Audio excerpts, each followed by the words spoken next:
গত 21 তারিখ শুক্রবার সকাল 10টা 38 মিনিটে 5.5 মাত্রার স্কেলে মারাত্মক কম্পন দিয়ে কয়েক সেকেন্ডের ভয়াবহ ভূমিকম্প হয়ে গেল। ভূমিকম্প শব্দটা শুনলেই আমাদের শরীরের মনে একটা কম্পন দিয়ে যায়। শুক্রবার পৃথিবী ধ্বংস হবে, এই জন্য শুক্রবারে ভূমিকম্প হওয়াতে অনেক মানুষ বেশি আতঙ্কিত হয়েছেন।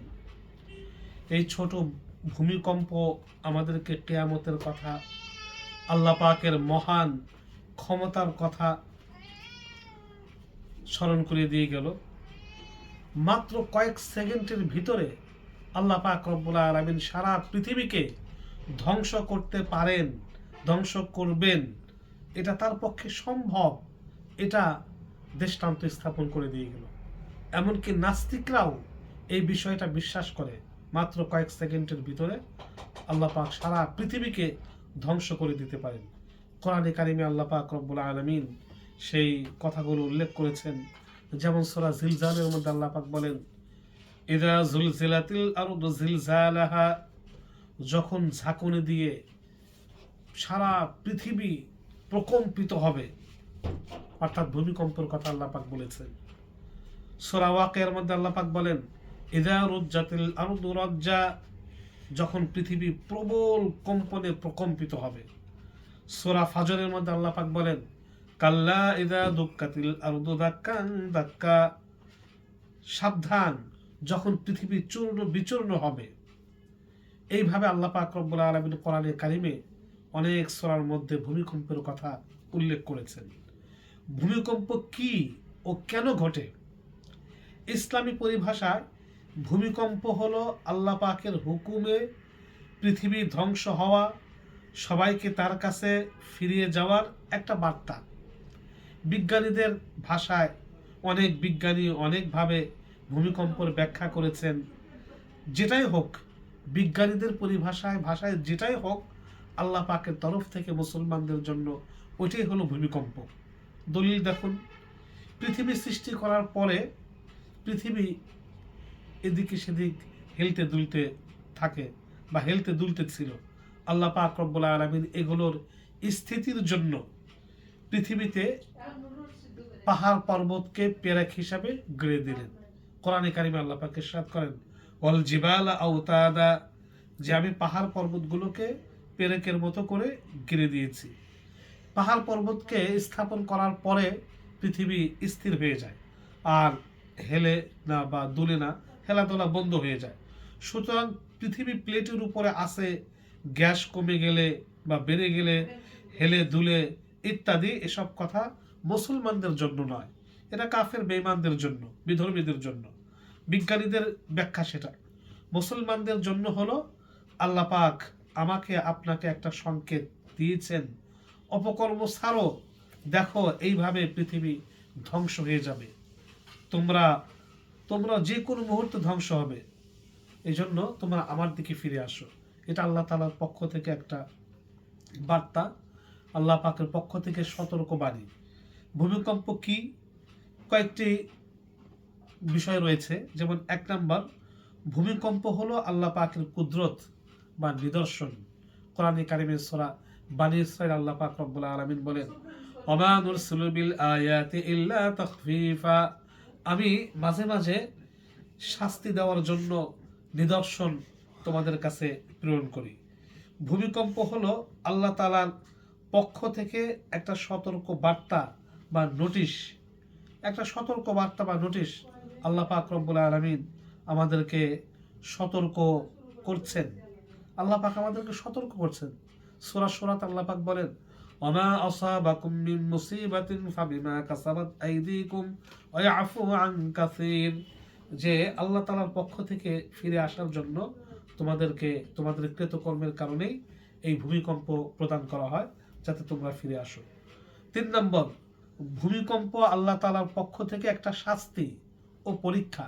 কোরআনে কারিমে সূরা বাকারার মধ্যে আল্লাহ পাক বলেন, ওয়ালানাবলুওয়ান্নাকুম বিশাইইম মিনাল খাউফি ওয়াল জু'i ওয়া নাকসিম মিনাল আমওয়ালি ওয়াল আনফুসি ওয়াস সামারাত, আমি তোমাদেরকে ক্ষুধা, যন্ত্রণা, বিভিন্ন ক্ষতি, ফসলের ক্ষতি, তোমাদের নফসের ক্ষতি, জানের ক্ষতি ইত্যাদি দ্বারা তোমাদেরকে আমি শাস্তি দেব এবং আমি তোমাদেরকে পরীক্ষা করব।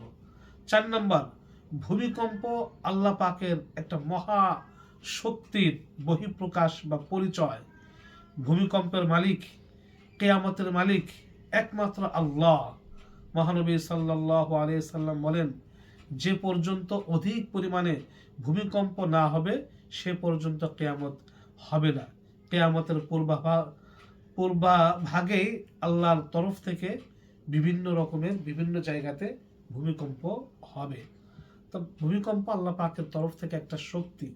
কোরআনে কারিমে আল্লাহ পাক রব্বুল আলামিন সূরা আনআমের মধ্যে উল্লেখ করেন, কুল হুয়াল কাদিরু আলা আন ইয়াবআসা আলাইকুম আযাবাম মিন ফাওকিকুম আও মিন তাহতি আরজুলিকুম, যে তিনি সক্ষম তোমাদেরকে তার কাছে ফিরিয়ে নেওয়ার জন্য, তোমাদের উপর থেকে, নিচ থেকে, তোমাদের হাতের ডান থেকে, বাম থেকে, নিচ থেকে বিভিন্নভাবে তোমাদেরকে শাস্তি প্রদান করতে তিনি সক্ষম।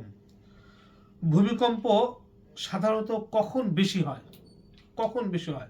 মহানবী সাল্লাল্লাহু আলাইহি ওয়াসাল্লাম বলেন, যখন কোনো জাতির মধ্যে অশ্লীলতা প্রকাশ্য হয়, তা ছড়িয়ে দেওয়া হয়, তখন তাদের মধ্যে ভূমিকম্প ও বিভিন্ন বিপদ আপদ বৃদ্ধি পায়। মহানবী সাল্লাল্লাহু আলাইহি ওয়াসাল্লাম বলেন, লাম তাজহারিল ফাহিশাতু ফি কওমিন কাত্তু হাত্তা ইউ'লিনু বিহা ইল্লা সাল্লাতাল্লাহু আলাইহিমুজ জালাজিল। যখন সমাজে অশ্লীলতা ব্যাপকভাবে ছড়িয়ে পড়ে তখন ভূমিকম্প এই আল্লাহ তাআলার তরফ থেকে আসে। অর্থাৎ নৈতিক পতন, অন্যায়, জুলুম, পাপ, অপরাধ বোধ বেড়ে গেলে মানুষকে সতর্ক করতে এই ধরনের বিপদ আল্লাহ পাক রব্বুল আলামিন দিয়ে থাকেন। ভূমিকম্পের সময় করণীয় কি? ভূমিকম্পের সময় আমাদের কিছু করণীয় রয়েছে। যেমন 1 নম্বর, তৎক্ষণাৎ তওবা ও ক্ষমা প্রার্থনা করা। মহানবী সাল্লাল্লাহু আলাইহি সাল্লাম বলেন, তোমরা ভূমিকম্প যখন দেখবে তখন আল্লাহকে স্মরণ করো, তার কাছে ক্ষমা প্রার্থনা করো এবং তার দিকে ফিরে আসো।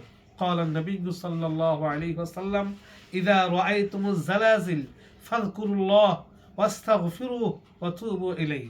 যখন ভূমিকম্প দেখবে তখন তোমরা আল্লাহকে স্মরণ করো, ক্ষমা প্রার্থনা করো এবং তোমরা তার দিকে ফিরে আসো। 2 নম্বর, ভূমিকম্প যখন হবে তখন দোয়া করা, হে আল্লাহ আমাদেরকে নিরাপত্তা দান করুন, আল্লাহুম্মা ইন্না নাসআলুকাল আফিয়া, এই বলে আল্লাহ তাআলার কাছে নিরাপত্তা চাওয়া। 3 নম্বর, ভূমিকম্প যখন হবে তখন বেশি করে দোয়া জিকির করা, যেমন দোয়া ইউনুস পাঠ করা, লা ইলাহা ইল্লা আনতা সুবহানাকা ইন্নী কুনতু মিনাজ জালিমিন। যেমন এই দোয়া পাঠ করা, বিসমিল্লাহিল্লাযী লা ইয়াদুররু মা ইসমিহি শাইউন ফিল আরদি ওয়ালা ফিস সামাই ওয়া হুয়াস সামিউল আলিম।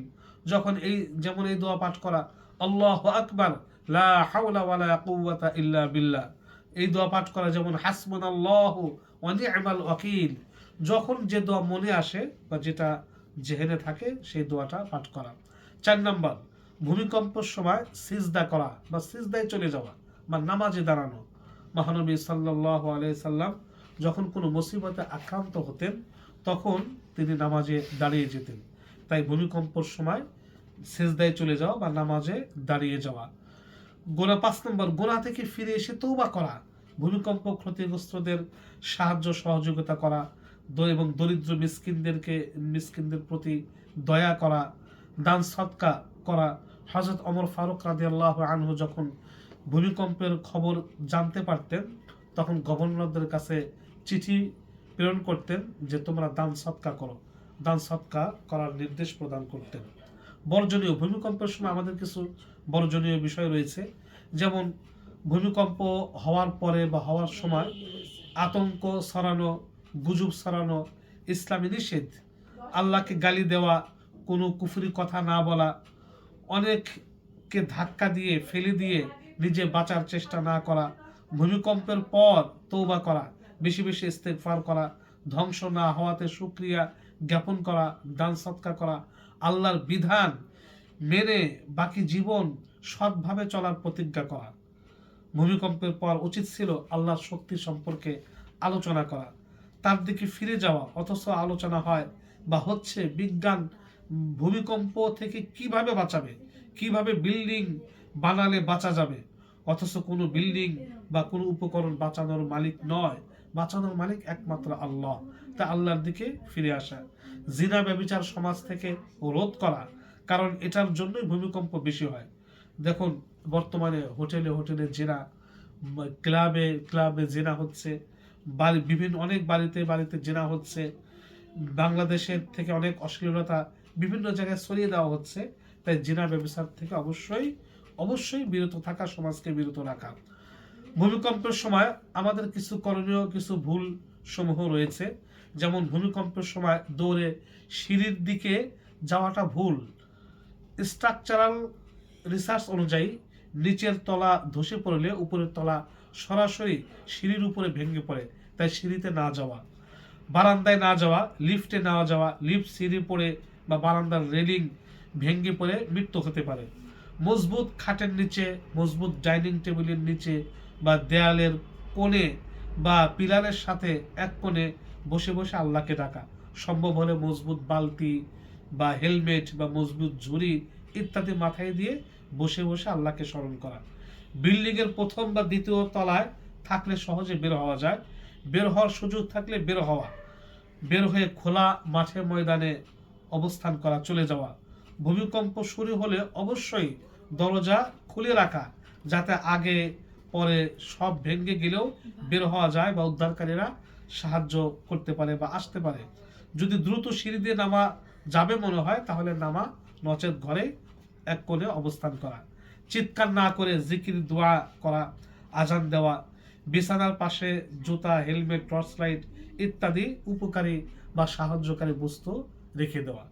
এইভাবে আমরা ভূমিকম্প থেকে আল্লাহ তাআলার কাছে পানাহ চাইতে পারি, আল্লাহ তাআলার কাছে মুক্তি চাইতে পারি, এবং ভূমিকম্প থেকে বাঁচার জন্য আল্লাহ রসুল যে বিষয়গুলো আমাদেরকে প্রদান করেছেন সেই বিষয়গুলো আমরা গ্রহণ করে আল্লাহর কাছ থেকে নাজাত পেতে পারি। আমিন।